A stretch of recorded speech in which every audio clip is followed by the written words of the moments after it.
my friend. You guys all hear me? Okay. So, that video that I just showed you with me and my horse is been the cry of my heart from before I even saw a horse in person. Like, I've always had just a passion and a love and a connection with horses. That video that I did was just over the summer. So it's not like I haven't had horses, I haven't grown up with horses, I've always just wanted horses. And as my life unfolded, God made that happen beyond what I could even, think or imagine. I just wanted a horse, but God has done so much more with His plan and His purpose for me. I don't know how to fix this. Yeah, we had an issue with that before. You may have to get closer and just try to... Is it hurting your ears? No, you're okay. good. Let me know, because I can just yell. Just don't say peace. I'll try. Okay, so I'm going to start at the beginning of my life. I grew up in a normal, dysfunctional home. Can I yell? Yeah. Yeah. But stand up a little closer, okay? Thank you. This is so much easier for me to not have the microphone and just be able to talk. That's good. So in the beginning of my life, I was, my mom and dad, were very young. I think my mom said she was 19 when she got married, but then she was 24 when she had me. So, I didn't grow up in a godly Christian home. They were Catholic.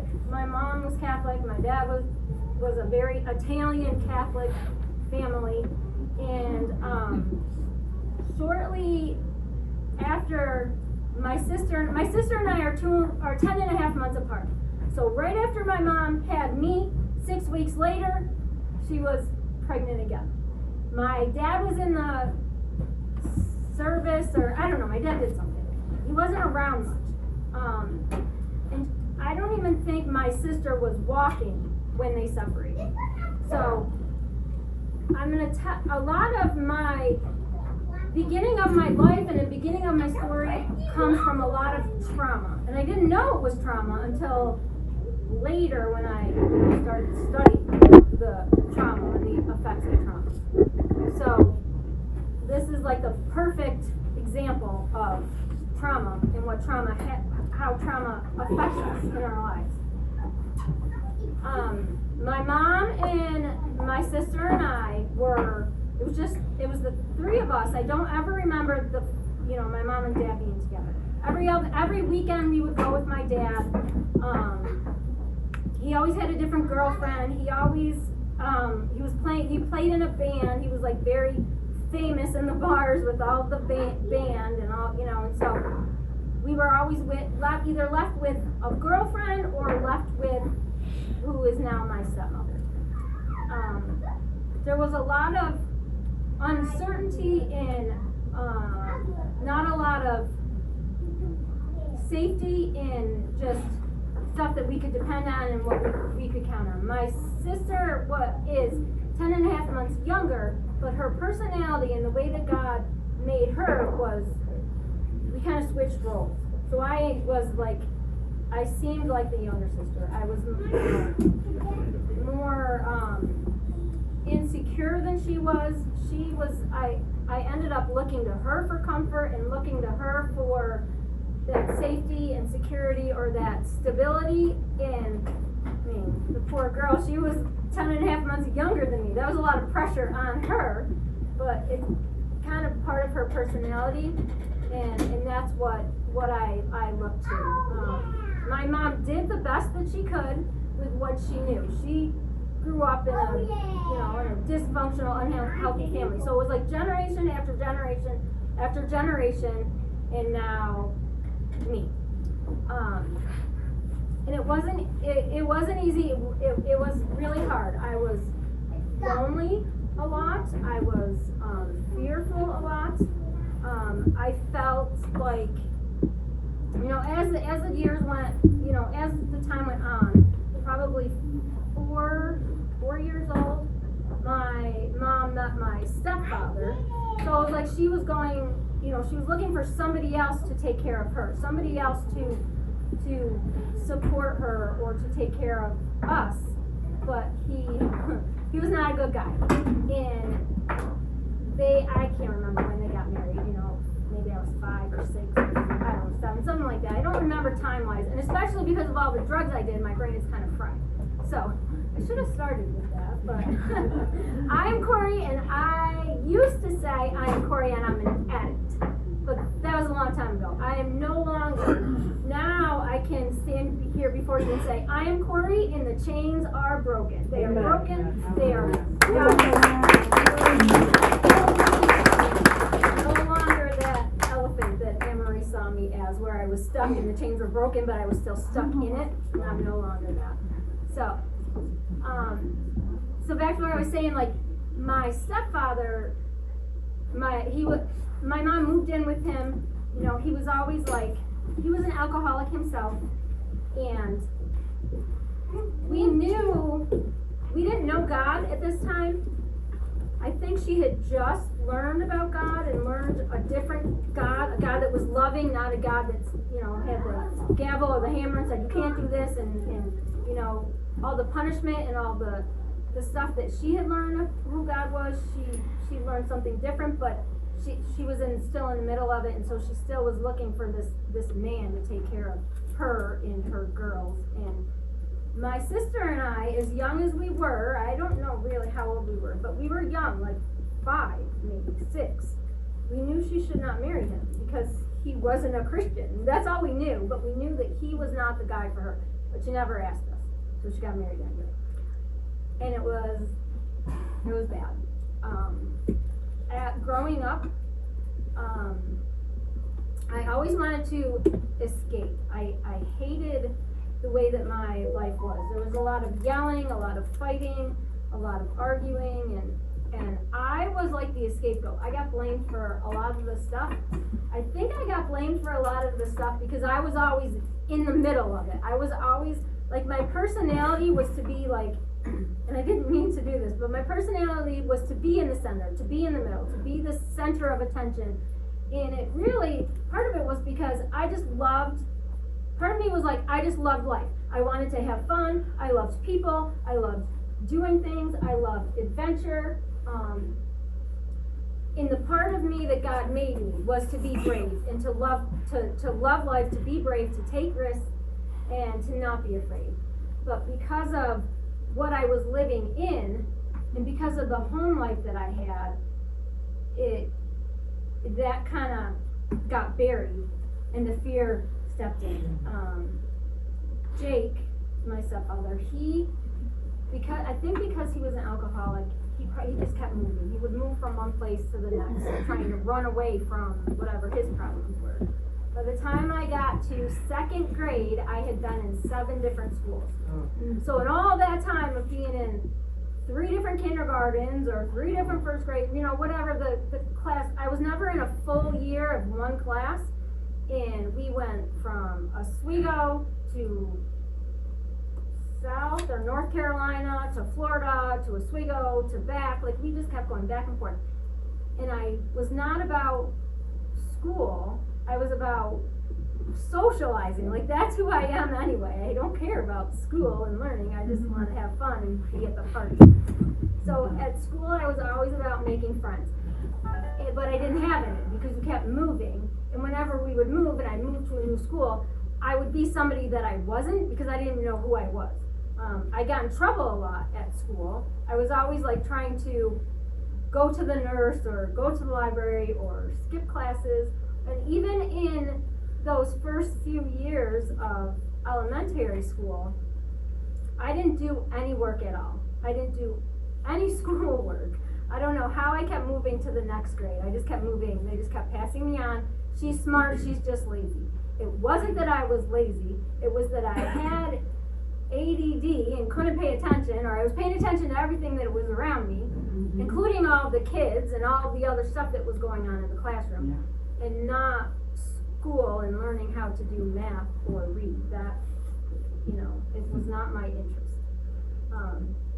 Playing house as a kid, I wanted to be a dog. I was not the mom or the baby or the teacher in the classroom. I was always the dog. And I remember in 3rd grade, we lived at, and I can remember this because we lived at Wine Creek Apartments or something, one of those Hamilton homes, I don't know. And I remember praying at night that God would make me a dog, that he would turn me into a dog. You're God, you can do anything. If I was a dog, then I could fight back against my stepfather, and he would not, take his anger and his stress or his whatever, alcoholism or all of his blaming out on me. Like, I was always the one getting in trouble. I was always the one getting, not physically yet, verbally and emotionally abused. He told me I was stupid all the time. He told me I would never amount to anything, he always had something negative and something real hurtful to say about me. And those lies started filling in my head, and I started hearing them. And then when I would go to school and I didn't have friends, or I had 1 or 2 friends that everybody else liked, but they didn't like me, it kind of reinforced that negative, that I was unlovable, I was unworthy, or I, wasn't going to amount to anything, or that I was stupid. And I kind of just took that as, that probably is true, because, I'm getting picked on all the time. I wasn't bullied because I would fight back. Then I would get in more trouble, or that's the attention that I got, was that negative attention. Even if it was from my stepfather, that's the only communication that was going on in our house, was a lot of yelling and fighting and arguing.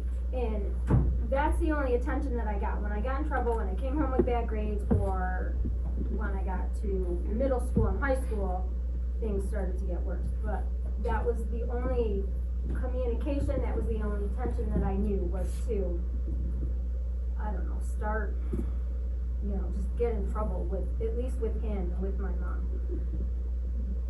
mom. And through that time, my mom she was just trying to survive herself. She was taking us to church every day, and I used to think we were growing up in a Christian home because we were going to church every day. And she took us to we were part of 2 or 3 different youth groups, and and she would try to do what she could to get us into God and teach us about God. But at the same time, our house didn't look like that. And I couldn't understand why she kept us in this abusive, toxic family. And I remember one time, I think I was in middle school, and she's like, well, do you want to live at Hamilton Homes? Which is kind of funny because that's where I live now.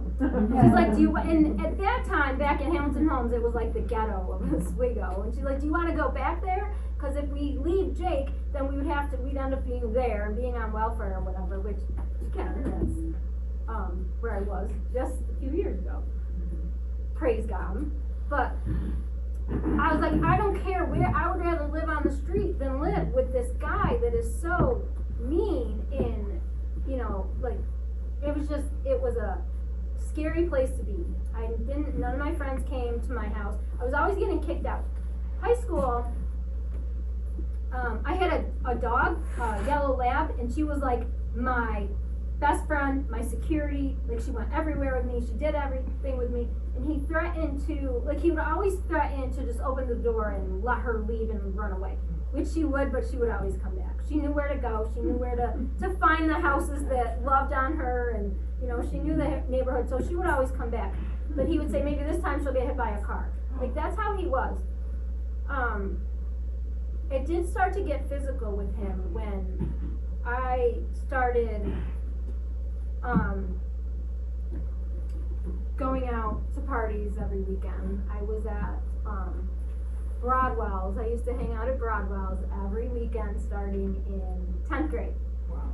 And maybe the end of 9th grade. My addiction started when I was in 8th grade, and we were at a slumber party with my with my sister, with my friends and my sister, and it's funny, it was like a girls' youth group slumber party at one of the girls' houses. And her brother had beer and Bear aspirin, the chewable Bear aspirin up in his bedroom that was up in the attic. So we found the beer and we found the chewable aspirin, and the chewable aspirin it reminds me of Smarties, and I just thought, okay, so let's eat this Bear aspirin and drink a beer. And so we did, and not all of us, there was only maybe 3 or 4 of us that did. And I got drunk off of probably a half a beer, but it was all of a sudden I was like, oh, this is who I am, or this is what this is like. And right from that day on, that's what I wanted to do. I don't know if it was an escape then. It was just like, oh, I can be somebody else. I don't have to be this girl that is sad and lonely and crying and wanting to die. My story's gonna jump around a lot because I remember being 5 years old, wishing, again, either praying that I was a dog or praying that I wouldn't wake up. I remember being 5 years old thinking, I hate life and I want to die. And a lot of that was because of the home that I grew up in. I'm going to backtrack for a minute because my dad also got married to my stepmom at the same time that my mom married my stepfather. And when we would go with my dad every weekend, there were times where we would stay with my stepmom while we knew he was with, another girl. Or we would be at one girlfriend's house while he was with another girlfriend's house. So my dad got married, 6th grade, I think, 4th grade, 5th grade, he had a baby with my stepmom. So he kind of did the same thing that he did with my mom. Then a year later, he had another daughter. So he had 2 daughters with my stepmom, 9 years or 10 years after, my sister and I. So it was like he got married and then had a whole nother family of his own, and I was not good enough for him. So I wasn't good enough for him, and I wasn't good enough for my stepfather. So why would I be good enough for God? If I can't even be good enough for these 2 people, why would God, how does God even love me? What would even be the reason for it? It made no sense. And because of all the garbage and all the trauma that I was living in, I didn't think that God cared. And I started treating him like a genie, where I wanted him to fix it. Like I heard it in church. There was one point where I did ask Jesus to come into my heart. I did say, God, I love you. I believe that you are Jesus and that you died on the cross for my sins. And I have a lot of them, and the life that I live is sin all the time. And I didn't, at that point, it wasn't me, it was just everybody else and all the other stuff that was going on. So I thought, okay, God, you are this God. You can do all these great things. Can't, just make it stop. If you love me, if you love me, why is all this happening to me? Why am I being so verbally, emotionally abused and abandoned and rejected? And Satan kept feeding those lies. You are not worthy. You are not worth it. And high school started, and I started drinking. I started partying every single weekend. Like, oh, this is why people say TGIF. Thank God it's Friday. Oh, God had nothing to do with it. But for me, I couldn't wait for the weekend because I couldn't wait to go to the bar. I couldn't wait to get drunk. I couldn't wait to go out with all these people and that were my friends, but they were all running and hiding and trying to get away from all their own stuff. Like, high school is so hard. I get how hard high school is. And I wish I knew then what I know now, but if I didn't go through what I went through in high school, I wouldn't be here able to talk about it. So as time went on, the alcohol and the partying, it got worse. I got in more trouble at home. I started sneaking out of my house at night, and we wouldn't even go anywhere. And it like, I wasn't like not safe. I was either at the park or downtown, and the people that I was with, we weren't even like drinking or getting high at that point. We were just hanging out, just, you know, whatever hours of the night. I did get caught, and instead of getting in trouble, my mom, like, she waited at the bottom of the stairs. So as soon as I crept down the stairs and went out the door, she pulled the door open, and she said, "Where are you going?" And I was like, "I don't know, maybe I'm running away." I was like, I didn't even have an answer. I said, "I'm running away. Did you ever think of that?" She's like, "No, you're not. You've been doing this for a while." I'm like, "Well, now I'm running away." And she's like, "I'm coming with you." I'm like, Wow. "No, you're not." You know, like, so of all the times that I need my mom to stop, to protect me from my stepfather, when I did need her to show me that how much she loved me, she was in her nightgown, and we went to like the Hamilton Park. I'm like, "This is where we go," which, you know, we had gone other places, but it was kind of the simulation of it. She's like, "Where are you going?" And I never even met the people that I was meeting up that night. I'll tell you who they were later, you'll know.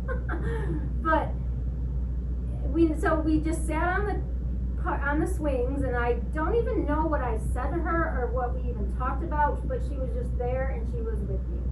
So it was a way for her to say, "Yes, I'm not the perfect mom, but I love you and I want more for your life, and you're gonna be better than who I was," you know, like that kind of thing. So, it didn't stop. I just looked for the next thing to do to escape. Boys, I had boyfriends. Not a lot of them, but I had a lot of friends that were boys. I didn't have a lot of friends that were girls. I had a few, and I knew that they really cared about me. And those were and we did a lot of drinking, we did a lot of partying together, but I could still be myself with them. And those relationships, like, I remember them well. Some of them I still have, most of them I don't. I don't talk to anymore. I do now that I'm in recovery, and now that I am who God really made me to be. If I was back then, I don't know. You know, I don't know how it would have turned out, but I don't have that if only thought anymore. I used to be like, if only I did this. I wish I did this. If only I did this, but not anymore. I don't do that anymore. I just do the here and now and where I am and where God has me now. But the alcohol, I'm like that textbook case. You say like the gateway drug, or, you know, one drug leads to the next, and, you know, and that was me. Alcohol wasn't enough. So college, I still kept drinking. I went to a Christian college thinking that I didn't know what else to do. I didn't want to go to college. It took me 5 years to get through high school. I was scared to death because I was terrible at school.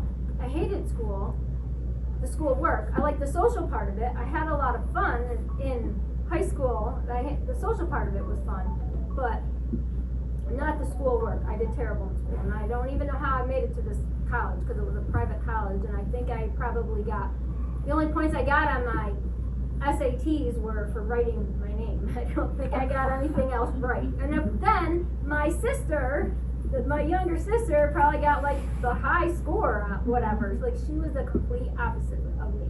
She was the good girl. She never got in any trouble. She never swore. I think she had alcohol maybe one time. She had wine coolers.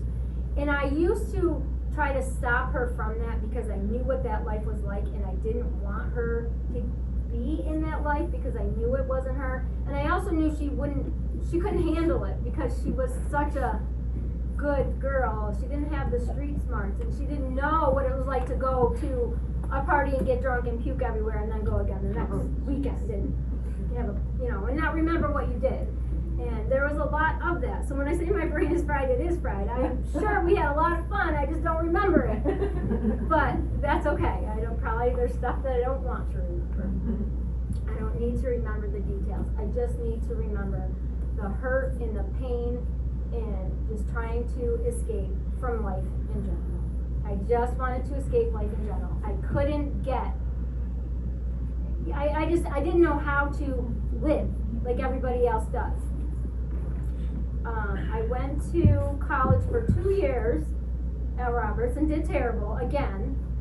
I had friends, but they were party friends. Even at a Christian school, you can find lots of partying friends. So I knew where ladies' night was. I knew every bar for ladies' night, every night of the week. And, right, ladies drink free at the bar, so I knew where that was every night. And it was college, and after 2 years, I could do the 2 years because that was just going to class for me, probably not going to class. But the next 2 years, I would have to actually go out in the field. I wanted to go for psychology. I wanted to help somebody else that went through what I went through when I was a kid, but I was still going through it myself. But I was thinking that if I could learn how to be a psychologist, then I could help other people and other kids with the struggle that it is when you're in high school or when you're a kid or, you know, as you're growing up, and I could help them. I don't know. It was there, part of who God made me, but I was still in it myself, so I definitely was not much help to anybody else. But I was afraid. I was afraid to do life. I was afraid to go out into the field. I was afraid to do anything else. So those next 2 years were really scary for me, so I just didn't go. I just quit and went home. And at that point, I was looking for a place. Again, my love for horses was always there. I still never had riding lessons. I did maybe once or twice in high school, but the condition for me to do horseback riding lessons was for me to go with my dad every weekend, and then he would pay for it. So I didn't want to have to do that. I didn't want that manipulation of having to go to my dad's every weekend, because then I wouldn't be able to go to the bars and party. And when he did say he would pay for it, my stepfather wouldn't let my mom drive me in the car. So I couldn't do horseback riding lessons here in Oswego because Jake wouldn't let my mom take me in the car. There was a lot of that where I had to walk to cheerleading practice. If I missed the bus, I had to walk to school. There were a lot of times where he said, no, you can't drive her. And probably it was because I was getting in trouble, but instead of grounding me, grounding didn't work. So he would do other things. And even if I didn't do anything, if I was sassy and talked back to him, which I did that a lot, he would say, no, she can't go in the car. Or there were other times too where he would say, you know, what are you eating? Did you buy that food? You didn't buy that, so why are you eating it? You know, you didn't, there was a lot of that going on, so I couldn't do that. So back to the college thing. I was looking for a college. What if I could go to college for horses? And I was just like, because I love it, maybe I could go to college for horses. And then I thought I could combine the two. I could do therapy with horses. And I didn't know that that was a real thing until later. But I thought, okay, that's my plan. That's what I want to do. So I quit Roberts and went home. And in that time that I went home from Roberts, before I went to Morrisville, it was worse. It got so much worse. I was just drinking all the time. I couldn't keep a job. I got kicked out of my house because my mom thought, you know, if I was going to live home, I would have to have a job. I did have a job at Tops, and this is where the change starts. This is where God first steps in, is when I was working at Tops and I got caught stealing. Whenever my time is up, tell me, because I'll just you can continue go next week. however long you want. I got caught stealing at Tops. I think I don't know how old I was, 21, maybe, something like that. And I was stealing money from the credit cards that people would come through. Later on, I would type I thought I had this cool system. I would type their credit cards in the cash register and then take the money out of the drawer. And that was a lot of money. Luckily, it was like under 1,000 or whatever it is that comes with that money. But I did get caught, and I went to my mom, and she said, "What are you doing?" I think this was after Morrisville. I'll back up a minute. But that was the beginning of when I went to my first rehab. So now I do have to back up because that was that was after I went to Morrisville. I went to Morrisville. I had a boyfriend that was just drinking all the time. It was a relationship, like he was a great guy, but I was not a great person. I didn't know how to be a person that could live life, get a job, take care of herself. I could not take care of myself. So getting kicked out of my house, I'm like, oh my gosh, what am I gonna do? Well, I did what my mom did. I had a boyfriend and I just moved in with him. I didn't even ask, I just did. You're okay. No, you're okay, though. So I moved in with him. Well, I couldn't pay any bills, I couldn't keep a job. So I went to Morrisville. When I went to Morrisville, that's when things changed as far as the alcohol. I tried. I said, okay, now I'm going to Morrisville. I love horses. I'm not going to go to any parties. I'm not going to do anything. I'm just going to focus on my school and my class. I'm going to go to class, go to sleep, go to class, go to sleep. That lasted for maybe a month. I really tried. But again, I think because I'm just like the social person that I am, I had a lot of people saying, you should come out with us. You should come hang out with us. We're going to a party. And at Morrisville, there was nothing else to do but go to house parties. So I did it once, and then I was screwed. I drank that one day. One thing, the alcohol wasn't enough. I started smoking weed, and I had smoked weed before, but I tried not to because I knew I was going to be addicted to it if I did, and I was. And then I knew, but I kept putting it off, but there was still that part of me that wanted to do it, so I did. At this point, I was thinking that I was just born to be a junkie. I was running from God.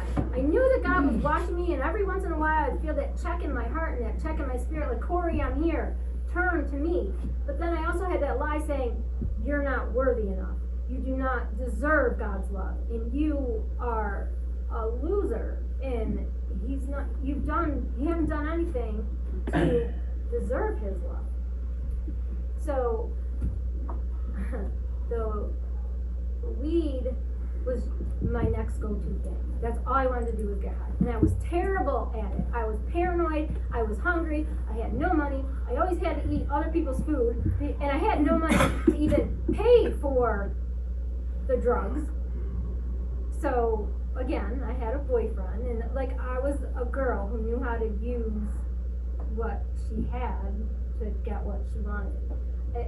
Praise God, and this is all God, that he protected me from sex, because that was the one thing that I didn't have to do. But a lot of flirting, a lot of talking, a lot of hanging out was enough. And that's all. I didn't know how to do anything else. So I was just starting to think that that's just what I can do. All I knew how to do was to party, to hang out with people, to get drunk, to get high, and that when I was able to smoke weed and get high, I could escape. I could be me, I could have fun. I didn't care about anything else. I didn't have to feel anything that I was feeling. And even all the lies that were floating around in my head, that I was, just this horrible waste of space, would disappear for a little while. After Morrisville. So Morrisville I went for 2 years, and I failed, and I did good with my horse classes, but everything else, not so good. I could have passed if I passed anatomy and physiology of the horse, but I didn't twice. I failed it twice. And so I quit. Again, I quit. I'm like, this is just stupid. I can't do this. I can't. And so I quit. But in that place of Morrisville and learning about horses, God stirred that in me. But I thought something is really wrong with me, because I have horses at my free will. I had a barn full of horses, and I still chose to party and get high and miss class or skip class. I was on the riding team, but that interfered with the party, and I was good at that, but I wasn't good at riding, or at least I thought. So, I don't know, Satan was really good at throwing all the distractions in and all of the insecurities in, and I just fell for it. So I came home from Morrisville. Well, I'm backing up now. So I came home from Morrisville. Drinking, smoking weed, partying. It just kept leading from one drug to the next, one drug to the next. Then that's when I started doing some of the harder stuff like coke and ecstasy.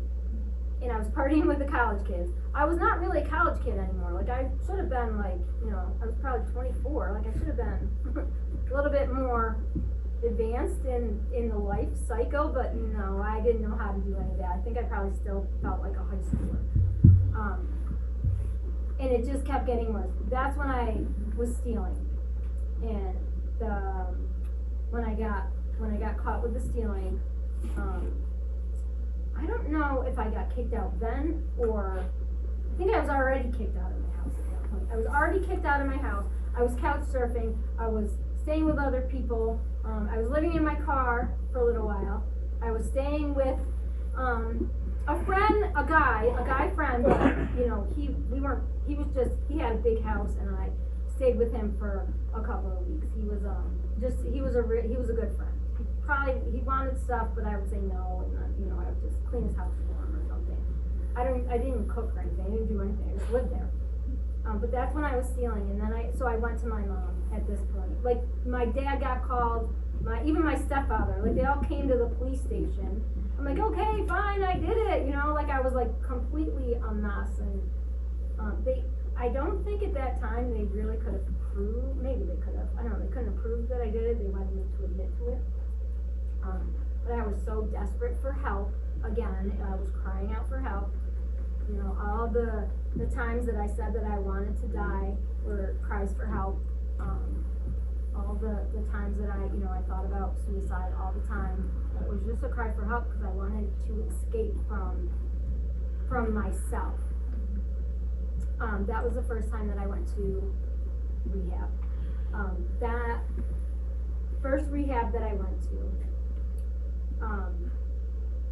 I wasn't really sure what, I heard what they were talking about. Sometimes, and I told you this before, the secrets keep you sick, they said. I didn't quite understand that. I'm like, what are you talking about? I still suck my thumb? Is that kind of a secret that I should be telling? No, it was like the secrets should keep you sick, like that you're lying, you're still doing things you shouldn't be doing, or you're still covering up stuff, you're still covering up pain, or you're still covering up things that you don't want to face or admit, or, that kind of thing. I was like, I didn't quite get that. And the reason why they said that to me was because there was a guy in another part of the rehab, like the girls and the guys were separate and we weren't supposed to talk to each other, but he was passing notes to me and I was passing notes to him.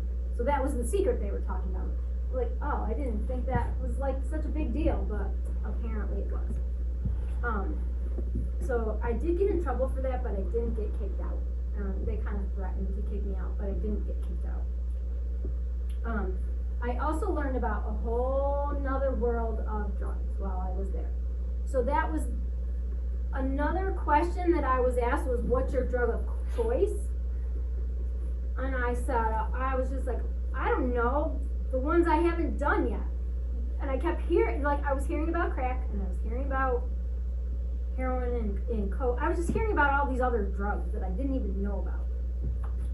So I got out of rehab. I was there for like 30 days, and it was good. I mean, I was able to clean up a little bit. I was able to detox from all the stuff, but I wasn't done yet.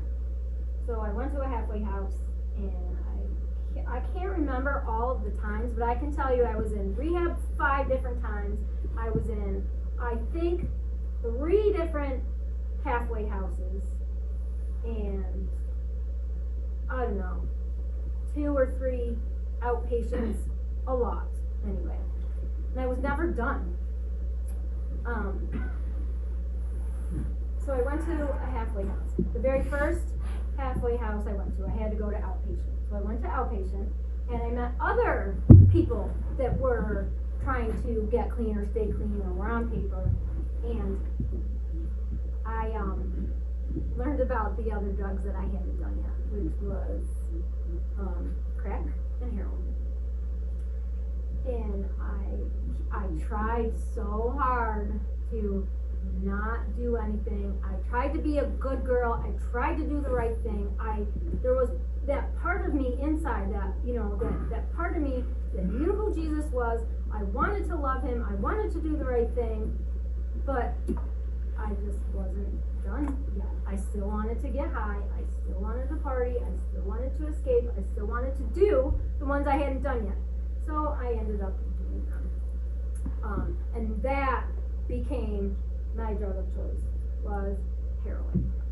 It brought me to places that never, ever, ever, I look back now and I think that it's like a movie. Like, my life is like an R movie that, I can't even tell you some of the stuff that I have seen and that I have been exposed to, that God has protected me through that whole thing.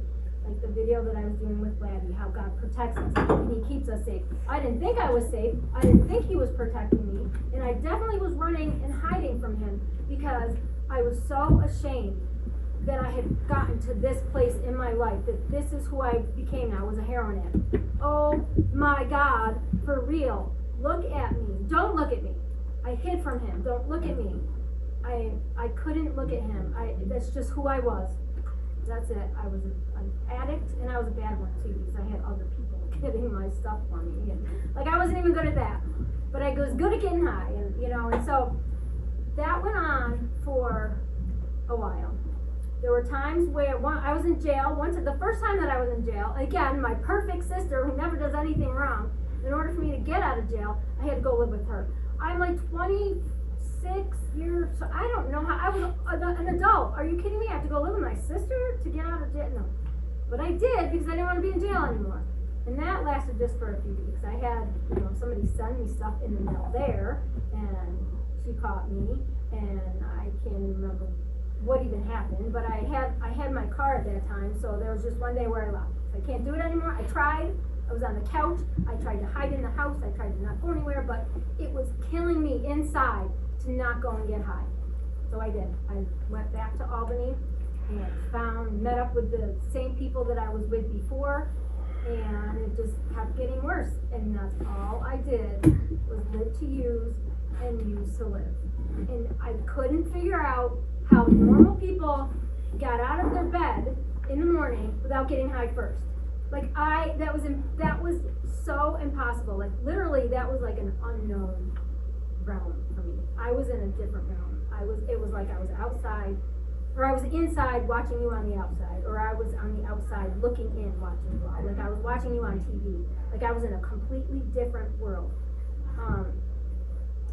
I remember being like in the back of the patio. I was like in a patio wagon, and I'm like looking out the back door, going to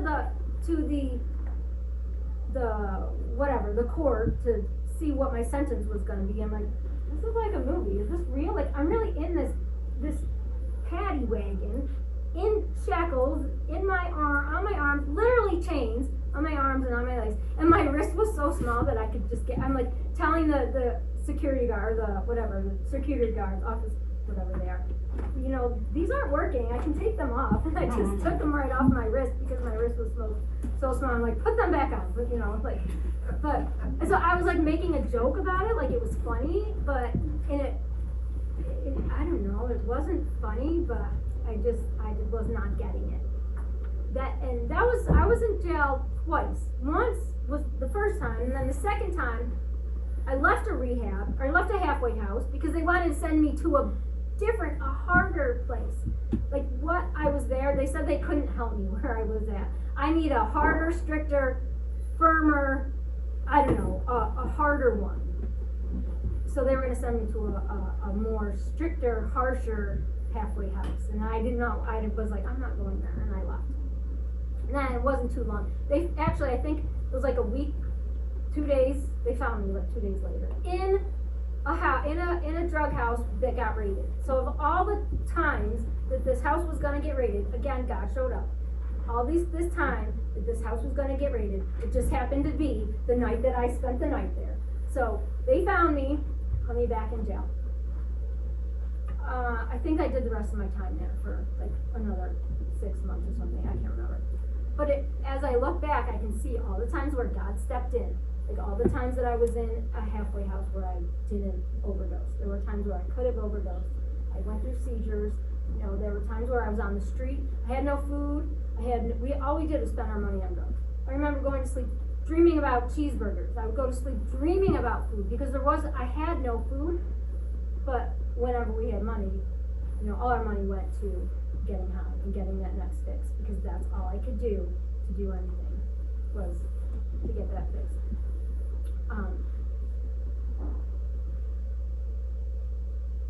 After the second time I was in jail, it still wasn't enough for me to stop doing what I was doing. That time I was like, I know that I'm gonna go back out and keep doing what I'm doing because I don't know how to do anything else. I can't do anything else. I can't keep a job. I don't want a job. I just want to get high. That's all I know how to do. And so it didn't matter if I was, you know, eating at this shelter every Monday and Wednesday because those are the times that they were open. It didn't matter if I was, you know, sleeping in my car. And I had a boyfriend at the time who, he was the one, you know, that introduced me to it. So we just got high together, me and him and whoever else joined us. There's lots of different people, who they are, but that's what we did. And that's all I knew how to do. I couldn't do anything else. After that, so I was living in my car, I was living in my, I don't know, I can't remember if I was homeless at that point. I don't think I was, but we were living in an apartment, but we couldn't pay for it. I think somebody else, he was paying for it, or I don't know how that even happened, but there was a point where I got sick, and infection went through my bloodstream to my heart. It's called endocarditis, and I had to go to the hospital. I had a fever for like 2 weeks, like 104 point something fever for like 2 weeks, and the only way to get through the fever part was, again, to get high or take tons of Motrin, and it just kept going for like 2 weeks. Finally, I went to the emergency room. I couldn't walk. My whole body was like in so much pain that I couldn't walk. I went to the emergency room twice because the first time they wanted to give me a spinal tap. I'm like, oh no, and I left. And then, I don't know, a couple days later I went back because it was getting worse. And they said, I don't remember this, they said you have endocarditis and you're going to die. Sign the paperwork. Pretty much it was like sign the paperwork to where my body was gonna go, who was gonna take care of all my stuff because I was gonna die, and my whole family came to say goodbye to me. And at one point, I don't know, my mom said at one point there was like 50 people in my room, which could have been because I have a big family, and they all came to say goodbye. I don't remember the first couple weeks of it because of the medicine that they had me on. But the stories are kind of funny, some of the stuff that they tell me. But once I came out of I stopped getting that medicine and I knew what was going on. I remember saying to my sister one time, I don't know what to do. Should I pray to live or should I pray to die? And she said, it's not up to you, it's up to God. I'm like, oh crap, I'm not going anywhere yet because I know he wasn't done with me. I'm like, okay, God, I don't want to do this. I don't know how to live like a normal person, but I cannot be where I've been. Just before I got sick, I had been reaching up to God. Still getting high, but reaching up to God, asking him to pull me out of the place that I was in. I didn't want to do it anymore. I wanted to be done. I wanted to be done with the life that I was in, but I didn't know how. I didn't have the strength on my own. It was all gone. So I was still getting high, asking him to save me. And that's when I got sick. That's when I went to the hospital. And that's when I said, okay, I will surrender to you. I don't know what it's going to look like. I don't know how to do it. I am scared to death because I don't know how to do anything else. But the pain of what I was living in was greater than the fear of living like, you know, normal people do. So I said, okay, I quit. I'll be done. I came home from the hospital, and that was the beginning of my journey with God. So I really have to do a part 2 because I have to tell you all the next part. But I got connected with Elam and Anne-Marie, and if it wasn't for her, I'd still be wandering around. Like I would still be clean, but I still wouldn't be where I am. I would just be still wandering around trying to figure it out on my own, I think. But I knew I needed Jesus, and at that point, I was so hungry for him. I went to both services. All I did was listen to worship music. All I did was listen to K-Love and Christian music. To this day, I still listen to worship music. I can't listen to anything else because any of the secular stuff that I hear like on the radio and all the stuff that they sing about will bring me right back into that worldly, secular Satan world. I don't know how else to describe it, but I know for me that's what it is. It's Satan drawing me into his evilness, whatever. So I have to stay completely centered and focused on God, listening to Christian music. I can't listen to anything else. So when I came home, and it was hard, but at that surrendering point in the hospital, not any of the other times, because I tried all those other times I was at jail or at rehabs or whatever. I really wanted to, but I wanted to not want to get high. This time, I wanted to stay clean. I wanted to surrender. I did not want to go back to being hungry and being homeless and having no money and having, nothing but having to get high all the time. I wanted to surrender to God, and I didn't know what that meant. I just know that God had put me there for a reason. He brought me to the place of death to say, enough is enough. You are done. I'm pulling you out of the gutter, and you're coming with me. And that is how it's been all through my recovery, where God says, I am here. Look what I did when I broke those chains.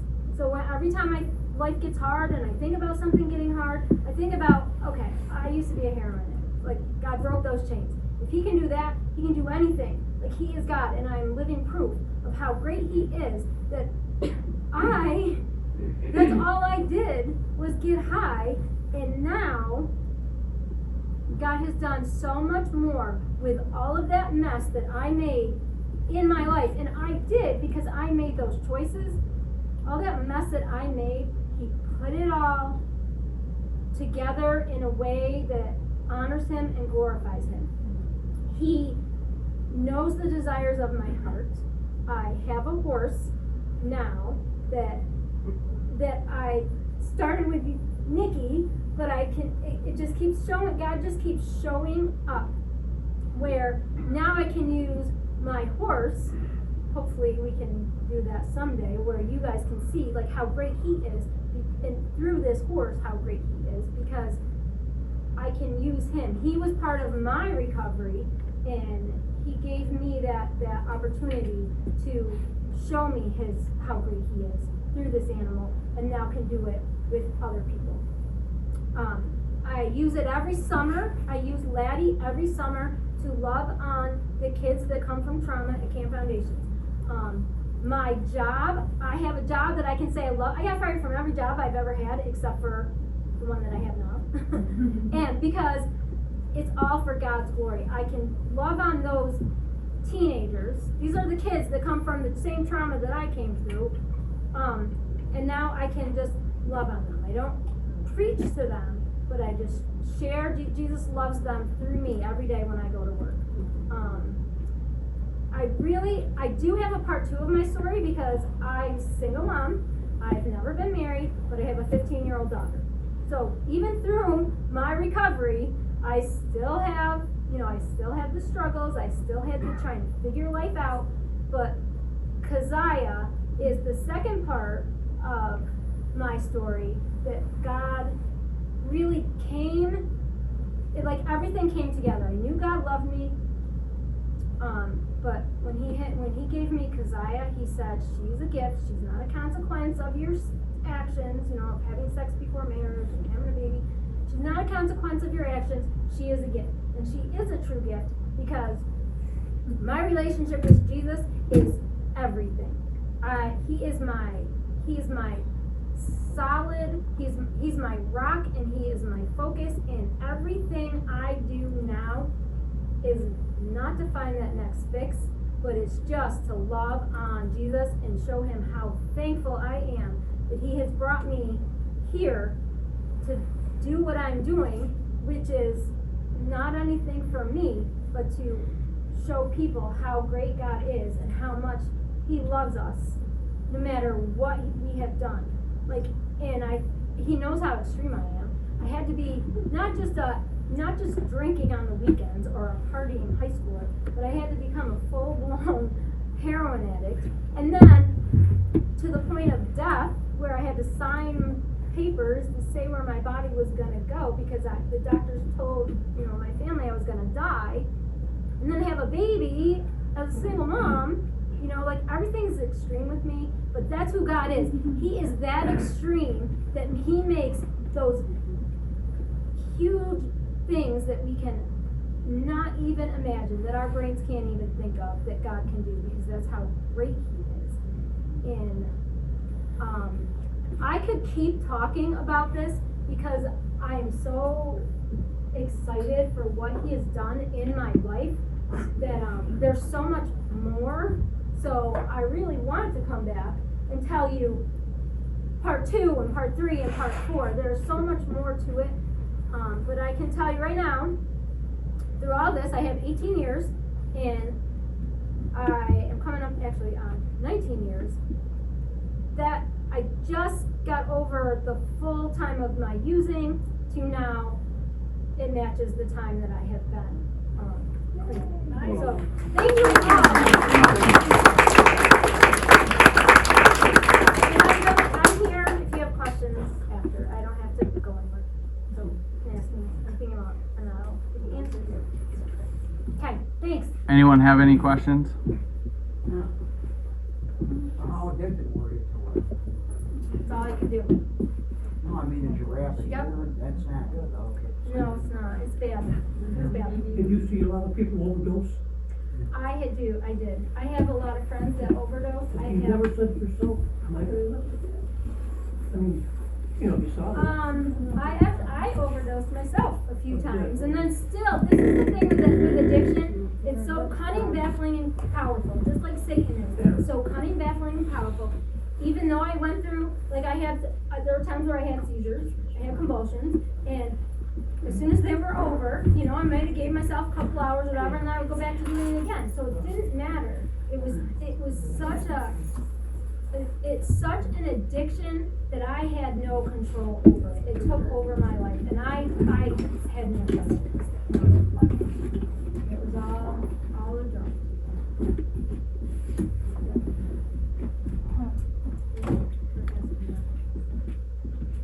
Thank you for sharing. Thank you so much, Thank yeah. you all for coming.